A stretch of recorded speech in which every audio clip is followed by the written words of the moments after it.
Hello दोस्तों, स्वागत है आपका। आज हम मिलाने जा रहे हैं समर्पण एकेडमी के दो नन्हे जादूगर। एक का सपना है आईपीएस अधिकारी बनना और एक का सपना है भारतीय सेना का प्रतिनिधित्व करना। दोनों हमारे जादूगर आज आपसे मिलने जा रहे हैं। तो सबसे पहले मैं शिवांग को पूछना चाहूंगा कि शिवांग समर्पण एकेडमी में सैनिक स्कूल की तैयारी कर रहा है, प्रवेश परीक्षा की तैयारी कर रहा है। तो शिवांग से पूछना चाहूंगा कि वो डिफेंस में भारतीय सेना का प्रतिनिधित्व करना चाहता है, किस तरह से उसकी तैयारी चल रही है समर्पण एकेडमी में। शिवांग बताइए। मेरी पढ़ाई बहुत अच्छी चल रही है। यहाँ के टीचर्स बड़ा अच्छा समझाते हैं और वो जो हमारे डाउट्स होते हैं उन्हें सॉल्व करते हैं, उन्हें हमें प्यार से समझाते हैं। और यहाँ पे रोज मॉक भी होते हैं, उनमें जो फर्स्ट सेकंड थर्ड आते हैं उनमें वो प्राइजेस भी देते हैं। बहुत बढ़िया। तो शिवांग जरा बताएंगे कि सैनिक स्कूल का जो प्रवेश परीक्षा होती है वो कितने मार्क्स की होती है, कितने नंबर की होती है और आपकी तैयारी कैसे उनकी? वो 300 नंबर की होती है और मेरी तैयारी 250 प्लस की आ रही है। अच्छा, 300 में से कैसे कैसे रीजनिंग कितने नंबर की आती है, मैथ्स कितने नंबर की आती है, आप सभी बताइए। रीजनिंग 25 क्वेश्चन होते हैं। वो हर क्वेश्चन 2 मार्क्स का होता है और इंग्लिश भी 25 क्वेश्चन होते हैं, वो 2 मार्क्स का होता है। और जीके भी 25 क्वेश्चन होते हैं और 2 मार्क्स का होता है। मैथ होते हैं 50 क्वेश्चन और 3 मार्क्स का हर एक क्वेश्चन। बहुत बढ़िया।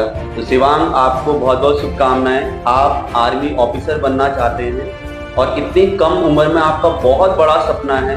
हमारे भारत में हर एक बच्चे का सपना होता है अपनी सेना का प्रतिनिधित्व करना, और आपने इस उम्र में इतना बड़ा सपना देखा है और समर्पण आपको इस प्रकार का माहौल भी दे रहा है। कितने छोटा समय में ही आप बहुत अच्छी तैयारी कर रहे हैं। तो एक और आईपीएस अधिकारी हमारे सामने बैठे हैं, अनुराग। अनुराग, आप बताएंगे, आप आईपीएस अधिकारी का सपना लेकर आगे बढ़ना चाहते हैं, अभी आप भी सैनिक स्कूल की तैयारी कर रहे हैं। तो पहले बताएं कि आपकी तैयारी कैसे चल रही है और कैसे यहाँ पर अध्यापक आपको पढ़ा रहे हैं। सर, मेरी तैयारी बहुत अच्छी चल रही है क्योंकि यहाँ पे सारे टीचर्स बहुत फ्रेंड अच्छे से पढ़ाते हैं और हमारे सारे सब डाउट्स होते हैं वो क्लियर करते हैं। मॉक्स पे सर जब वो प्राइजेस देते हैं तो हम बहुत खुशी होते हैं। और यहाँ पे हर दिन जैसे कि कोई भी डे होता है, जैसे आर्मी डे, चिल्ड्रन डे, उन सब में भी वो कुछ एक्टिविटीज़ कराते हैं और उनमें हमें बहुत चीज़ें सीखने का मौका भी मिलता है। और ऐसे ही सर हमें कभी कभी हमें प्राइजेस और पार्टीज भी देते हैं जब हमारे अच्छे बहुत सारे नंबर्स आ जाते हैं। सब अच्छे जब अच्छा करते हैं। बहुत बढ़िया। तो अनुराग, आप आईपीएस अधिकारी बनना चाहते हैं। भारत का सबसे बड़ी परीक्षा होती है, यूपीएससी करवाता है। क्यों बनना चाहते हैं आप आईपीएस अधिकारी? सर, क्योंकि जब जो सारे पॉलिटिशियंस होते हैं वो कुछ अपनी पावर्स का गलत इस्तेमाल करते हैं, तो इसी वजह से मैं आईपीएस ऑफिसर बनना चाहता ताकि वो सारे काम बनने जाए। अच्छा, मतलब आप हमारे भारत के अंतर्गत जितने भी नेता होते हैं, अगर वो गलत काम कर रहे हैं तो आप उनको कंट्रोल करेंगे और उन्हें बोलेंगे कि सही काम करें, है ना? यही आपका सपना है और बहुत बड़ा सपना आपने देखा है। ठीक है, तो आप कितने घंटे पढ़ते हैं? अगर कोई सैनिक स्कूल की तैयारी कर रहा है, कोई भी बच्चा देख रहा हो, किसी के पेरेंट्स देख रहे हो हमें, तो उन्हें किस तरह से कितना समय देना चाहिए कि आराम से पेपर क्लिक हो जाए? क्योंकि अभी आपने नवोदय विद्यालय का दिया था, आपने दिया था, है ना? उसमें तो आपके बहुत अच्छे नंबर हैं। अभी रिजल्ट तो नहीं आया, रिजल्ट आया नहीं आया। तो मतलब सैनिक स्कूल की तैयारी करने वाले बच्चों को कितना समय देना चाहिए कि वो उस प्रवेश परीक्षा में निकल सके? सर, हर टाइम जब हम यहाँ आते हैं तो हमें टोटल 2 आवर्स मिलते हैं जब हम 1 घंटा मैथ्स पढ़ते हैं। फिर उन्हीं कुछ दिनों में टाइम टेबल सेट करे जाता है। सर सेट करते हैं टाइम टेबल ताकि हम हर दिन अलग अलग सब्जेक्ट पढ़ सकें। इसलिए अभी घर पे मैं हमेशा लगभग 1 या 2 घंटे पढ़ता हूँ। फर्स्ट मॉर्निंग में अगर छुट्टियाँ पड़ी हैं तो मॉर्निंग में 2 आवर्स, फिर नाइट में 2 आवर्स एंड ऑल्सो इवनिंग अगर कभी कभी टाइम मिलता है तो 1 आवर 2 आवर हो जाए। बहुत बढ़िया।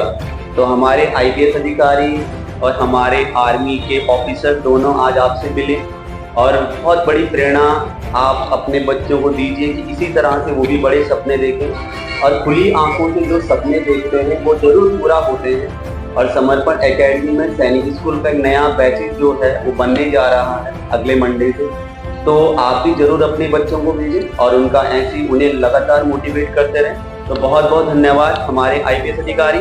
अगर आप कोई मैसेज देना चाहते हैं कोटद्वार के नन्हे मुन्ने बच्चों को, अपने साथियों को दे सकते हैं कि वो किस तरह से आगे बढ़े, कोई मैसेज देना चाहते हैं आप? हाँ, आपको सबको पढ़ाई करनी चाहिए अच्छे से और समर्पण एकेडमी आइए और बिल्कुल यहाँ पे बहुत अच्छे से पढ़ाई कराई जाती है। मॉक टेस्ट हर दिन होते हैं जिससे आपको बहुत मज़ा आएगा और प्राइजेस मिलेंगे तो आपको खुशी। बहुत बढ़िया। अब शिवांग, अगर आप कोई मैसेज देना चाहते हैं हमारे नन्हे मुन्ने जादूगरों को, आप क्या मैसेज देना चाहोगे? अपने घर में अपने बड़ों की बात मानो, अच्छे से काम करो और अपनी पढ़ाई पूरी करो। उसके बाद आप फ्री हो, आप अगर फ्री हो तो अपने आप सैनिक स्कूल की पढ़ाई कर सकते हो, नवोदय का पेपर करो और बहुत बढ़िया। तो बचपन से कंपटीशन की भावना होनी चाहिए, तभी हम बड़े बड़े एग्जाम निकालेंगे। तो बहुत बहुत धन्यवाद हमारे ऑफिसर, आप खड़े होंगे। और बहुत बहुत धन्यवाद हमारे IPS अधिकारी, बहुत बहुत धन्यवाद आपको।